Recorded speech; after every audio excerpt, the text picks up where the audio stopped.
Chers téléspectateurs, bonsoir. De l'homme, on connaît une facette.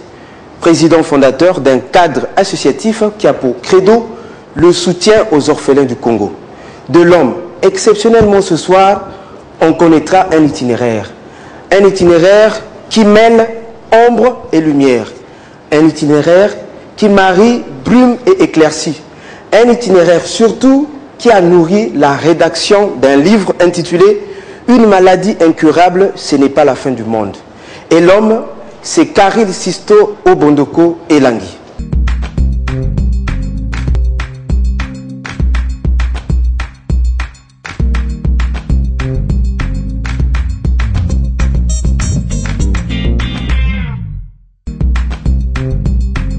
Et oui, chers téléspectateurs, les combats les plus rudes sont souvent gagnés avec l'aide d'une femme. Et ce soir, très spécialement, Monsieur Karil Sisto Obondoko Elangi n'est pas seul. Il est bien sûr accompagné de son épouse, Madame Olva Obondoko.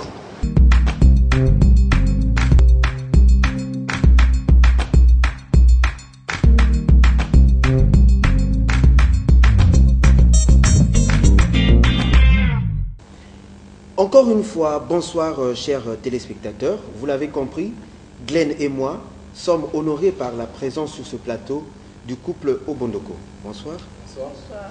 Alors, nous allons éplucher un livre témoignage, un livre qui justifie les métamorphoses d'une vie individuelle mais aussi collective parce qu'il s'agit du couple Obondoko. Et le titre du livre, personnellement, me paraît assez péremptoire. Une maladie incurable, ce n'est pas la fin du monde. Pourquoi ce titre? Parce que le titre il est très évocateur du contenu du livre. Une maladie incurable, par définition, c'est une maladie qui ne se guérit pas par les voies scientifiques, par le biais de la médecine. Mais dans ce type de cas, qu'est-ce que l'on fait quand il n'y a plus, entre guillemets, d'espoir? Est-ce qu'on sombre ou il y a une lueur d'espoir? Dans mon cas, il y a une lueur d'espoir, celle de Dieu. C'est pour ça que je dis, à travers ce livre, pour donner un message aux autres, que ce n'est pas la fin du monde. En gros, ce n'est pas la fin de ta vie, mais il y a d'autres choses que tu peux découvrir derrière. Alors, vous dites, dans mon cas, est-ce qu'il s'agit exclusivement d'une catégorie spécifique? Je dirais que non, parce que... oui et non. Oui, parce qu'on écrit un livre pour toucher un type de personne. Dans le cas de mon livre, c'est essayer de partager aux personnes qui peuvent vivre la même maladie que moi ou les mêmes épreuves que ce n'est pas la fin du monde. Non, parce que c'est toujours bien de découvrir parce qu'on ne sait pas ce qui va arriver demain. On côtoie au quotidien des amis, des parents qui peuvent avoir ce type de problème. Donc c'est toujours intéressant de découvrir ce que les autres ont vécu. Alors, une question subséquente. Votre foi, vous n'en faites pas mystère, vous l'assumez. On sait que vous fréquentez une église. Un témoignage devant les fidèles aurait suffi, mais vous avez poussé, permettez-moi l'expression, vous avez poussé l'audace jusqu'à écrire un livre et donc livrer à la curiosité publique votre expérience. Alors, qu'est-ce qui a motivé cette démarche-là? Pourquoi un livre à la place d'un témoignage classique dans une chapelle, dans une église? Ok, c'est une très bonne question. Le message il ne s'adresse pas qu'à une catégorie de personnes. Tout à l'heure, quand j'ai catégorisé, je prenais ça dans le sens où il y a un groupe de personnes qui vivent un type de problème. Mais de façon globale, ce message il concerne tout le monde, chrétien, entre guillemets, ou non chrétien. Le problème, c'est que souvent, on vit en conclave, mais cette histoire, tout le monde tombe malade. Tout le monde traverse des épreuves. Donc, il était important, à mon sens, d'être assez large pour ne pas donner ce type d'épreuve, surtout que des fois, dans mon cas, il y a eu des moments très difficiles, qu'à une seule catégorie de personnes. Alors, je me tourne vers Madame Obondoko.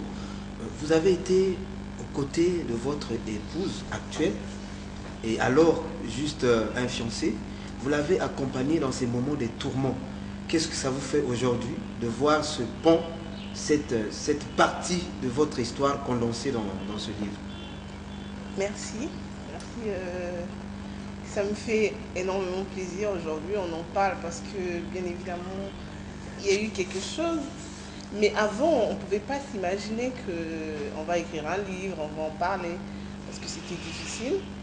Mais bon, aujourd'hui, je ne peux qu'être heureuse, contente de savoir que ces épreuves-là que j'ai traversées ont servi d'édification pour d'autres personnes. Oui, Madame Obondoko, est-ce que pendant la rédaction de ce livre, qui sans doute a pris du temps, il ne vous est pas arrivé d'avoir une réaction telle que ah non, laissez mon histoire, il faut rester discret sur ma personne. Est-ce que vous avez été véritablement enthousiaste? Bon, au début, c'est vrai que c'était un peu, je me disais, c'est notre histoire, ce qu'on a vécu, les gens, ils vont découvrir. Mais bon, avec un homme aussi déterminé et puis ce genre de témoignage, bon, il m'a fait, peut-être pas convaincu, mais bon, il voulait le partager. Voilà, donc du coup... Et vous-même, vous avez ressenti la nécessité de partager cette expérience? Oui, après. Au début, c'est vrai que je n'étais pas vraiment motivée parce que je me disais c'est notre histoire, c'est pas bien de parler après. Il y a le regard des gens parce qu'il y a des gens qui apparemment prennent ça mal, d'autres prennent ça bien. Donc moi, j'avais peur de ce côté-là, le regard des gens. Mais bon, il m'a convaincue et donc j'ai dit ok, pourquoi pas, on va partager cette histoire avec les gens. En parcourant ce livre, j'ai constaté que vous avez fait preuve de beaucoup de courage pour soutenir votre fiancé de l'époque, tandis que certaines personnes pensaient qu'il allait mourir. Où avez-vous trouvé la force de vous comporter de la sorte? Je dirais tout simplement que c'était l'amour. C'était l'amour. Vous savez, aujourd'hui, je veux dire vulgairement, les gens ils disent l'amour rend aveugle. Mais bon, et l'amour véritable, là quand je parle d'amour véritable, parce qu'il y a l'amour calculateur, donc on se dit on calcule quelque chose, et là, qu'à ce genre d'épreuve, on abandonne facilement parce qu'on avait un but précis. Mais moi, je l'aimais naturellement, et donc je me disais, abandonner quelqu'un qu'on aime dans ce genre d'épreuve, c'était comme me culpabiliser, quoi. Donc du coup, j'ai dit, je vais aller jusqu'au bout. Et puis à côté, j'avais des gens qui me fortifiaient. Il y avait notamment ma mère qui me parlait de Dieu. Et ben, j'ai dit pourquoi pas. Est-ce qu'à l'époque, vous avez déjà connu Dieu? Vous avez l'habitude d'aller à l'église? Oui, je partais à l'église, mais je n'étais pas vraiment ancrée comme on dit. C'est vrai, je me disais Dieu, il est quelque part. Je pars à l'église les dimanches. Mais bon, j'étais au point de supporter ce genre de truc par rapport à la parole de Dieu, non. Mais je dirais tout simplement que c'était ça, mais je n'avais pas la connaissance. En fait, il y avait Dieu qui travaillait en moi sans que moi-même je me rende compte. Donc je le faisais comme ça, pour moi c'était naturel. Mais bon, aujourd'hui, je peux dire que c'était Dieu, parce que c'était pas facile. Je suis convaincue que votre histoire va interpeller beaucoup de femmes. Mais la jeune fille que vous étiez à l'époque n'avait pas l'impression qu'elle jouait avec le feu. Qu'est-ce que vous auriez fait si la maladie de votre époux avait pris de l'ampleur? Ben, je veux dire que ça avait pris de l'ampleur. Hein. Vous savez, quand une personne tombe malade, au début, on ne se dit pas ça va se dégrader et tout. Mais bon, moi déjà, je n'avais pas la connaissance de cette maladie vraiment. C'est après, au fur et à mesure, je me suis dit, mais tiens, c'est vraiment une maladie. Mais j'ai vu l'homme se dégrader. Vous voyez? Mais bon, j'ai dit, je vais tenir le coup, je vais arriver jusqu'au bout. Et Dieu, il a le contrôle. Bon, je dis Dieu parce que je sais qu'il y a Dieu. Je savais qu'il y avait Dieu. Donc je me disais, je vais arriver jusqu'au bout. Et puis voilà quoi, je vais arriver jusqu'au bout de mes forces, comme je l'aimais. Comme on dit, avec la foi ou par amour, on peut déplacer les montagnes. On peut déplacer les montagnes, tout à fait.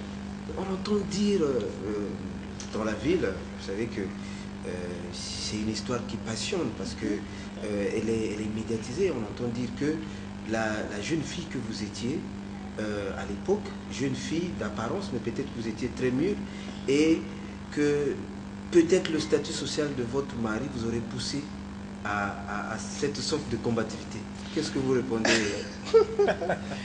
Le statut. Vous savez, une personne malade, le statut maintenant ça compte plus parce que une personne peut être directeur ou je sais pas, président quoi, mais quand il est malade, il est malade. Hein. Je voyais pas tout ça en fait. Je voyais pas tout ça. Pour moi, c'était l'homme avec qui je suis et l'abandonner comme ça, c'était pas. Je devais me le reprocher toute ma vie. Donc du coup, j'ai dit, je vais aller jusqu'au bout. Et le rang social, sur le lit de l'hôpital, on n'a pas l'argent sur soi ou on n'a pas des titres sur soi. On est malade, on est dégradé, il faut avoir la force pour assister ce genre de personnes. Alors, Monsieur Obondoko, ce témoignage-là, il est très poignant parce qu'il y a des séquences même qui sont larmoyantes. Alors, quelle est la période ou la dimension la plus difficile dans cette parenthèse-là? Qu'est-ce qui vous a plus fait mal pendant cette période? Je pense que c'est quand j'ai réalisé de quoi je souffrais. Je crois que sur le coup, quand on vous annonce, en plus moi dans mon cas, c'était, j'avais souvent l'habitude d'aller à l'hôpital pour le paludisme. Donc quand je remarquais courbature, fièvre, systématiquement je me disais bon, c'est le palud. Et justement, le docteur Paul, que je nomme dans le livre, m'avait donné un traitement pour le palud de façon préventive. Après, c'était, il faut qu'on tu redonnes le sang une fois, 2 fois. Il faut que tu ailles à Brazza faire des examens. Bon, jusque-là, vous vous dites peut-être que la machine, la numération a des problèmes. Bon. Après, on vous fait un examen particulier, un peu étrange. Il faut vous déshabiller, vous allonger, on vous met une aiguille à travers la poitrine. Bon, jusque-là, vous vous dites très très douloureux, j'ai même pas besoin de le dire, ça fait très mal. Après, on vous dit bon, mais il souffre d'une leucémie myélique chronique. Bon, rien qu'à l'entendre, ça fait bizarre. Dit c'est une leucémie, c'est un cancer de sang. Avant que j'aille faire des recherches personnellement sur Google, quand même il y a un peu le côté intellectuel quand même, mes parents à l'époque me disaient non mais il y a des traitements qui existent. Enfin ils essayaient quand même d'arrondir un peu les angles pour ne pas choquer. Et quand je suis allé sur Google, quand j'ai vu le nombre de personnes qui étaient en attente de greffe ou ce que ça pouvait induire, là je me suis dit quand même je suis mal barré quoi. À ce moment-là j'ai commencé à réaliser. Et en plus je commençais à avoir des claquements de jambes.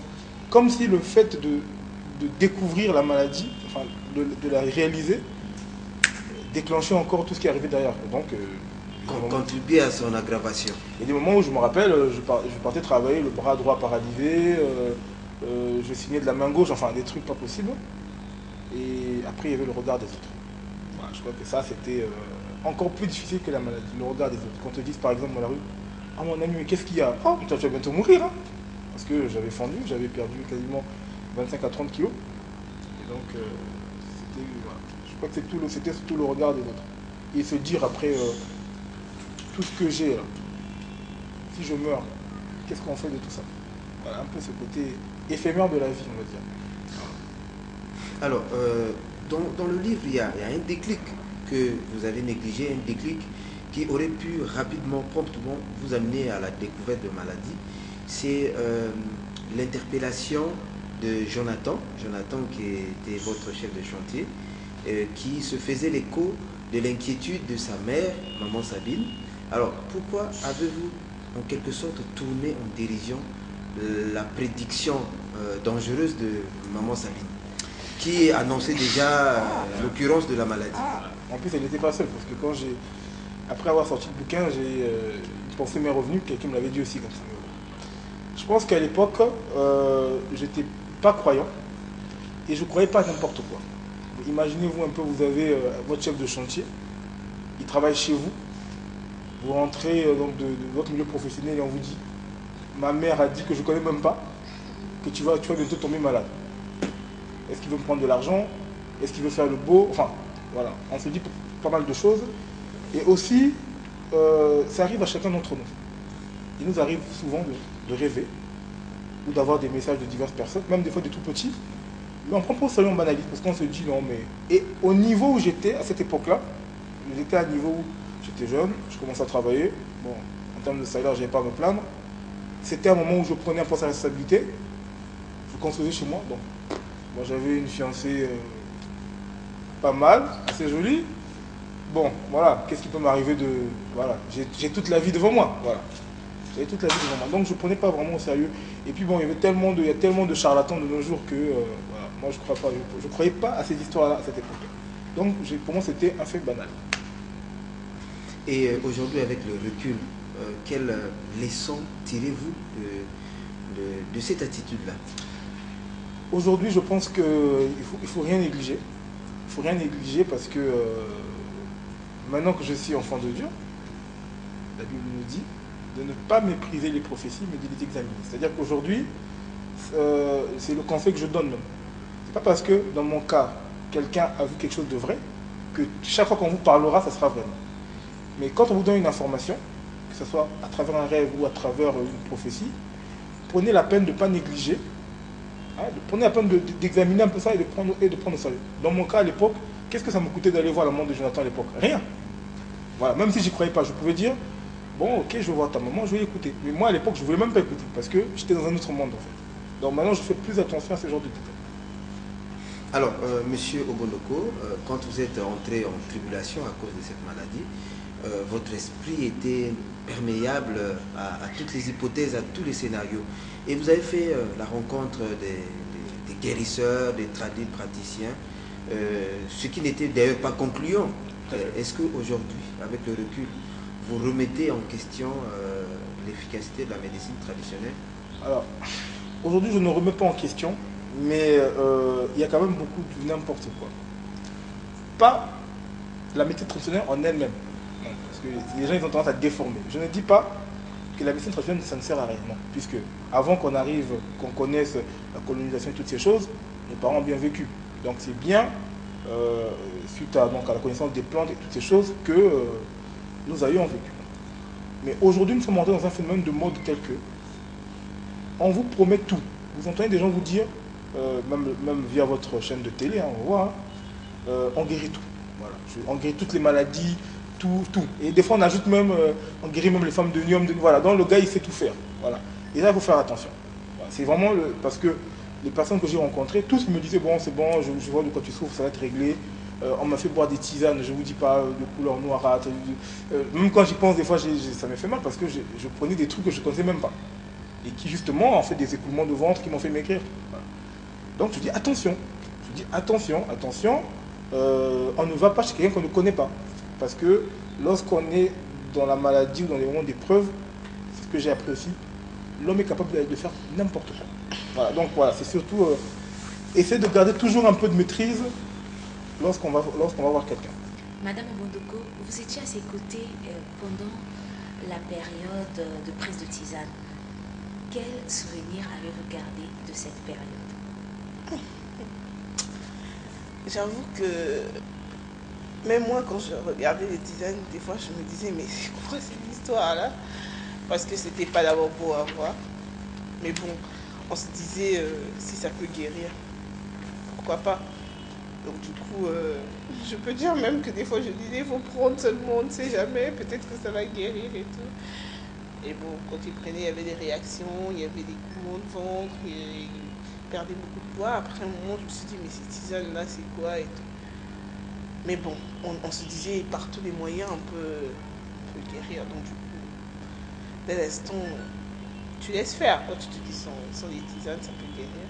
C'est peut-être après, on se rend compte que c'était pas bien. Mais bon, quand on a besoin de la guérison, on se dit, voilà quoi, il faut se laisser faire. Et peut-être que ça va aller. L'auteur parle dans le chapitre 30 de votre discussion avec une de vos amies, Ingrid, qui n'approuvait pas le soutien apporté avec votre partenaire. Y a-t-il eu d'autres copines qui se sont opposées à votre choix? Vous savez, oui, mais bon, aujourd'hui on parle d'Ingrid parce que c'était une copine un peu proche de moi. C'est vrai, elle avait la connaissance de la maladie un peu plus que moi. Parce que pour elle, c'était une maladie où c'est la fatalité. Il va mourir. Voilà. Et je ne dis pas qu'elle était mauvaise, c'était sa façon de voir les choses. C'était sa façon de voir les choses. Pour elle, tu assistes quelqu'un qui va mourir, quoi. Il vaut mieux laisser tomber pour éviter les problèmes. Imagine que tu es avec lui le soir, il craque dans tes bras. Tu dis quoi? Voilà. Elle prenait les choses comme ça. Voilà. Donc, je lui reproche rien, c'était sa façon de voir. Et moi aussi, j'avais ma façon de voir les choses. Donc, du coup, on a eu une discussion. Mais bon, voilà, je lui ai dit, moi, je vais aller jusqu'au bout. Elle a dit, ça aurait été elle, je devais abandonner parce que pour elle, un cancer de sang, on ne guérit pas, on meurt. Moi, j'ai dit, s'il faut qu'il meure, je préfère. Mais abandonner quelqu'un comme ça et partir, comment je vais être? Je peux pas. Donc, voilà la discussion qu'on avait avec Ingrid. C'est vrai qu'il y avait beaucoup de gens qui me disaient ça, mais bon, elle était vraiment proche de moi. Donc, du coup, voilà. Et actuellement, avez-vous gardé des contacts avec Ingrid? Vous êtes toujours proches? Nous sommes toujours amis. C'était une façon aussi de l'édifier, parce qu'aujourd'hui, elle n'a plus le même regard ou les mêmes raisonnements qu'elle avait avant. Vous savez qu'il y a des choses qui arrivent dans la vie des gens pour édifier d'autres personnes. Donc la manière de voir les choses qu'elle avait avant, à l'époque, ça a changé par rapport à ce témoignage. Ouais. Aujourd'hui, elle se dit, ah tiens, tu avais raison, si tu avais abandonné, peut-être vraiment, elle s'en veut quoi. Mais bon, continue, nous sommes restés amis et je n'en veux pas. Madame Obondoko, à cette époque-là, vous étiez très jeune et ma foi, vous étiez engagée dans un engrenage qui pouvait avoir une issue fatale pour votre mari. Est-ce que vous avez pris le soin, le courage d'en parler à votre famille? Si oui, quelles ont été les réactions? Bon, déjà, ma famille, j'en ai parlé à ma mère parce que c'est elle qui était proche de moi. Au début, j'avais un peu peur, je ne voulais pas parce que je me disais, elle va juger l'homme avec qui je suis. Mais bon, après, j'avais tellement besoin de soutien, j'avais besoin que quelqu'un m'encourage. Du coup, j'ai vu ma mère et elle m'a encouragée.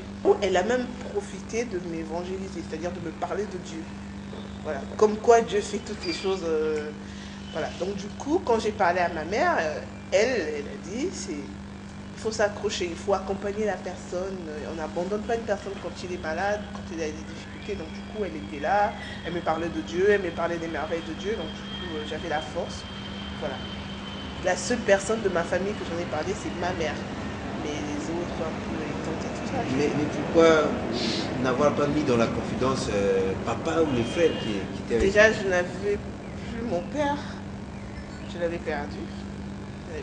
C'était à peu près les mêmes époques. Donc, du coup, je n'avais que ma mère. Donc, c'était la seule personne en qui je pouvais me confier.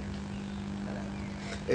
Toujours dans cette volonté de vous porter contre vos émarés au chevet de votre fiancé de l'époque, vous êtes parti en Afrique du Sud. Parti en Afrique du Sud, notamment après la mort de Sheila. Est-ce que vous pouvez nous parler de cette époque? Et puis, est-ce que vous n'avez pas l'impression aujourd'hui que vous en faisiez quand même un peu trop, puisque à cette époque-là, vous n'étiez pas encore marié? Avant le mariage ou pendant le mariage, quand on n'aime pas un homme, on ne peut pas s'engager au mariage. Donc, déjà, il y avait l'amour. Donc, du coup, c'est vrai qu'on ne parlait pas mariage, mais c'était mon fiancé, c'était l'homme avec qui j'étais. Donc, du coup, quand je suis arrivée là-bas, d'abord, avant de partir en Afrique du Sud, c'était pas évident. Mais moi-même, j'avais un peu peur. Je me disais, c'est tellement loin, c'est pas un pays où vraiment je me disais que je vais aller accompagner quelqu'un dans ce genre de circonstances. C'était pas évident. Donc, j'ai pris le temps de réfléchir, j'ai pris le temps de parler encore à ma mère. Et là, elle m'a dit, tu as mon soutien, vas-y. Voilà. Donc, du coup, je suis arrivée. C'est vrai que quand je suis arrivée, je me retrouvais au milieu des gens malades, parce que c'était pas facile. Tu rentres dans une maison où il y a des gens malades et des gens mal formés. C'était pas facile. Et bon, il fallait que je sois là, il fallait qu'ils se sentent en confiance. Et donc... en analysant vos réponses, on comprend très facilement que votre mère a affiché un soutien indéfectible à l'endroit de votre fiancé de l'époque. À cette époque-là, justement, quelle était la nature de la relation entre votre fiancé et votre mère? Est-ce qu'ils se connaissaient réellement pour qu'elle s'engage jusqu'à ce point à, entre guillemets, sacrifier sa fille? Si on peut s'exprimer ainsi. Bon, ils se connaissaient, mais bon, c'était pas relation comme aujourd'hui de beau-fils directement, par le lien de mariage. Mais bon, elle savait que sa fille aimait, non? Elle savait que sa fille était heureuse parce qu'elle était à côté d'un homme qu'elle aimait. Et les rapports, c'était pas non plus les rapports vraiment, comme je peux dire aujourd'hui, des rapports vraiment mère et fille, mais elle savait que j'avais besoin de cet homme-là et elle le voyait, ça parlait, parce qu'elle lui parlait aussi de Dieu. Et bon, voilà quoi, moi j'étais heureuse avec lui, et donc du coup... Alors, j'en profite pour poser la question à M. Obondoko. Toujours avec votre mère, est-ce qu'il y a une anecdote d'une conversation que vous avez eue avec elle pendant cette période? Avec la belle-mère? Oui. D'abord, avant de répondre à votre question, je vais rebondir sur un petit détail. Le but donc de présenter le livre, au-delà de tout ce que l'on fait, c'est transmettre quelque chose. La première remarque, c'est qu'à l'époque, on n'était pas croyants. À l'époque, on ne connaissait pas Dieu. C'est vrai que vous savez, il y a tellement de personnes